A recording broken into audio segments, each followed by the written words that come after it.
So ఇంకొకటి అండి, ఇప్పుడు సపోజ్ ఫర్ ఎగ్జాంపుల్ ఒక 6th ఫ్లోర్ బిల్డింగ్ ఉంది, 5th ఫ్లోర్ వరకే లిఫ్ట్ వస్తుంది. ఆ లిఫ్ట్కి సంబంధించిన మెకానిక్ రూమ్ ఏదైతే ఉంటుందో అదే 6th ఫ్లోర్లో పెడతారు. మీకు 6th ఫ్లోర్ వరకు లిఫ్ట్ కావాలి అని అంటే 7th ఫ్లోర్ ఇంకోటి వేసుకొని అక్కడ ఒక లిఫ్ట్ రూమ్ కన్స్ట్రక్ట్ చేసుకోవాలి. లేకపోతే ఈ లిఫ్ట్ ఆపరేషనల్ యాక్టివిటీ కోసం ఒక ఫ్లోర్ మీరు వదిలేయాలి అంటారు. అప్పుడు ఏం జరుగుతుంది, 5th ఫ్లోర్ వరకు లిఫ్ట్ వెళ్తుంది, 5th to 6th మెట్లెక్కి వెళ్ళాల్సి ఉంటుంది. సో ఈ ప్రాబ్లమ్ని మీరు ఎలా సాల్వ్ చేస్తారు? మీరు అనేది ఏంటంటే ఏదైతే లిఫ్ట్ రూమ్ అనేది లేకుండా మనం లిఫ్ట్ ఇవ్వడం జరుగుతుందా? ఇవ్వడం జరుగుతుంది. ఎంఆర్ఎల్ అంటాం, మిషన్ రూమ్ లెస్. మనం ఏదైతే ఫ్లోర్ లో ఉంటుందో అదే ఫ్లోర్ లో మనము మిషన్ రూమ్ ప్రొవైడ్ చేస్తాం. దాంట్లోనే అడ్జస్ట్ చేసి మనం మోటార్ రూమ్ అనేది లేకుండా మోటార్ అనేది అదే ఫ్లోర్ లో మనం ఛానల్స్ వేసి కూర్చోబెట్టి మనం ఇవ్వడం జరుగుతుంది. అచ్చా, సో ఇప్పుడు ఆల్రెడీ ఒక కన్స్ట్రక్షన్ అయిపోయింది దానికి. కానీ నేను చెప్పేది ఏంటంటే కనుక ప్రతి కస్టమర్కి నేను చెప్పేది ఏంటంటే కనుక మోటార్ రూమ్ అనేది కంపల్సరీ నేను అంటాను. మోటార్ రూమ్ ఉండడం వల్ల సేఫ్ అనమాట. ఇంకా ఇప్పుడు వాస్తు అని చెప్పేసి చాలా మంది హైట్ అనేది తగ్గించుకుంటున్నారు. కానీ మోటార్ రూమ్ ఉంటే కనుక ఏదైనా రిపేర్స్ వచ్చినా, ఏ ప్రాబ్లమ్స్ వచ్చినా ఒక మనిషి కానీ టెక్నీషియన్ కానీ ఎవరైనా లోపలికి వెళ్ళి రిపేర్ చేసుకుని మళ్ళీ బయటకు వచ్చేటట్టు ఉండాలన్నమాట. మోటార్ రూమ్ ఒక 5 feet అయినా 6 feet అయినా ఎంతైనా ఇస్తే కనుక బెటర్ సేఫ్ అనేది నా ఒపీనియన్. అచ్చా అచ్చా, సో ఇంకా దెర్ ఇస్ నో పాయింట్ అనమాట. అంటే ఒక ఫ్లోర్ మళ్ళీ మెట్లు ఎక్కి వెళ్ళాల్సిందే, ఒక ఫ్లోర్ వరకే లిఫ్ట్ వస్తుంది. సపోజ్ ఇప్పుడు నేను అన్నట్టు 6th ఫ్లోర్ వరకు హౌస్ ఉంది, 5th ఫ్లోర్ వరకే లిఫ్ట్ పెట్టుకొని 5 to 6 మోటార్ రూమ్ కి ఆ స్పేస్ వదిలేయాల్సిందే. వదిలేస్తే మంచిది అని అంటున్నాను. లేకపోయినా కూడా మనం హ్యాండిల్ చేయగలరు అంటే హ్యాండిల్ ఏం లేదు, మిషన్ రూమ్ లెస్ అని అంటాము. ఆ లిఫ్ట్స్ కూడా మనం ఇస్తున్నాం రెగ్యులర్ గా. రైట్. సో బేసికల్ గా ఇప్పుడున్న మనకి అవుట్డోర్ లిఫ్ట్స్ కి సంబంధించి ఫర్ ఎగ్జాంపుల్ ఈ అపార్ట్మెంట్స్ మోటార్ రూమ్ కూడా లేకుండా కూడా మనం చేస్తున్నాం. అంటే ఆ మోటార్ అనేది లేకుండా కూడా మనం హైడ్రాలిక్ లిఫ్ట్స్ ఇవ్వడం జరుగుతుంది. అప్ టు 3 floors దాకా ఇవ్వడం జరుగుతుంది. 3 floors దాకా హైడ్రాలిక్ లిఫ్ట్, అక్కడ నుంచి మళ్ళీ వేరే లిఫ్ట్ పెట్టడానికి వీలు అవ్వదు కదా? ఇంకా అవ్వదు. 3 floors దాకా హైడ్రాలిక్ లిఫ్ట్ అనేది మనం అప్పుడు G+3 వరకు. యూజువల్గా లిఫ్ట్లు మీరు ఒక సైట్లో ఇన్స్టాల్ చేసినప్పుడు వారంటీ పీరియడ్ ఎంతవరకు ఇస్తారు? బేస్ ఆన్ ది ప్రోడక్ట్, కొంతమంది రిక్వైర్మెంట్ తగ్గట్టు.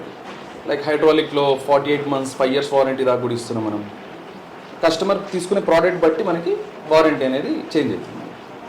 సో స్టార్టింగ్ వచ్చి మన దగ్గర 2 years వారంటీ నుంచి మనం ఇవ్వడం జరుగుతుంది. 2 years. సో అవుట్డోర్ యూనిట్కి అయితే మీరు ఏం సజెస్ట్ చేస్తారు? అదే ఇండోర్ రిక్వైర్మెంట్స్కి అయితే మీరైతే ఏం సజెస్ట్ చేస్తారు? ఇంటర్నల్ లిఫ్ట్కి అయితే కనుక నేను హైడ్రాలిక్ సజెస్ట్ చేస్తాను. అవుట్డోర్ అయితే కనుక ఎక్స్టర్నల్కి అల్ట్రా గేట్ కానీ ట్రాక్షన్ లిఫ్ట్స్ కానీ మనం. అంటే ఏంటండి రెండింటికి డిఫరెన్స్ ఏంటి? అల్ట్రా గేట్కి ట్రాక్షన్ మీరే అడిగారు. ట్రాక్షన్ లిఫ్ట్ అంటే ఏంటంటే కనుక మనకి ఏదైతే పైన హెడ్ రూమ్ వస్తుందో మోటార్కి అనేది సెపరేట్గా ఒక రూమ్ ప్రొవైడ్ చేస్తాము, వాటిని మనం ట్రాక్షన్ లిఫ్ట్స్ అంటాము. ఎంఆర్ఎల్ అనేది ఏంటంటే ఆ మిషన్ రూమ్లెస్ అన్నమాట. సేమ్ మోటరే మనకి గేర్లెస్ మోటార్ అనేది తీయడం జరుగుతుంది అనమాట. సో చిన్న మోటార్ వస్తుంది మనకి, హెడ్ రూమ్ అనేది లేకుండా మనం దాంట్లోనే అడ్జస్ట్ చేసి ఇవ్వడం జరుగుతుంది, మిషన్ రూమ్లెస్. అండ్ వన్ మోర్ థింగ్ అండి, ఇప్పుడు ఆ లిఫ్ట్ షాఫ్ట్ సైజుని బట్టి డోర్స్ అనేది మనం ప్రిఫర్ చేసుకోవాల్సి ఉంటుంది. లైక్ ఫర్ ఎగ్జాంపుల్ కొంతమంది ఆ గ్రిల్ డోర్స్ లాగడానికి ఇష్టపడరు, అదైతే చాలా తక్కువ కాస్ట్ అని విన్నాను. ఆటోమేటెడ్ డోర్స్ అంటే ఇంకొంచెం రేట్ ఎక్కువ అని విన్నాను. అండ్ ఆల్సో స్పేస్ కన్జ్యూమింగ్కి కూడా ఆలోచించి డోర్స్ని డిజైన్ చేస్తారన్నాను. ఈ డిఫరెంట్ కాన్సిక్వెన్సెస్ గురించి ఎక్స్ప్లెయిన్ చేయండి. నా ఒపీనియన్ ప్రకారం అయితే కనుక ఆటో డోర్స్ అనేది సేఫ్టీ. సో ప్రతి కస్టమర్కి నేను ఏమంటానంటే ఆటో డోర్స్నే చూస్ చేసుకోమంటాను. కస్టమర్ రిక్వైర్మెంట్స్ ఎలా ఉన్నాయంటే షాఫ్ట్ సైజ్ తక్కువ ఉంటుంది, విడ్త్ తక్కువ ఉండడం వల్ల అక్కడ ఆటో డోర్ అనేది ఇవ్వడం జరగదు. సో ఆటో డోర్ ఇస్తే ప్లేస్ ఇంకా కొంచెం వేస్ట్ అయిపోతుంది అని కూడా విన్నాను, కరెక్ట్ కాదో మీరే చెప్పాలి. ప్లేస్ వేస్ట్ అవుతుంది అనే పాయింట్ కన్నా అసలు షాఫ్ట్ అనేది మా దగ్గర మినిమం ఇంత 500 ఓపెనింగ్ నుంచి ఉంటుంది ఆటో డోర్. దానికన్నా తక్కువ అయితే కనుక మనం ఆటో డోర్ ఇవ్వలేము, అంటే వాళ్ళకి లోపలికి వెళ్ళే మనిషికి ఓపెనింగ్ తక్కువ అయిపోతుంది. అలాంటి టైంలో మనం సెమీ ఆటోమేటిక్ డోర్స్ మనం సజెస్ట్ చేస్తూ ఉంటాం. ఆటో డోర్స్ అయితే కనుక సేఫ్టీ, దానివల్ల క్యాబిన్ మెజర్మెంట్ అనేది ఏంటంటే చాలా తక్కువ, కానీ మీరు అన్నట్టు మరి తగ్గదు అని నేను.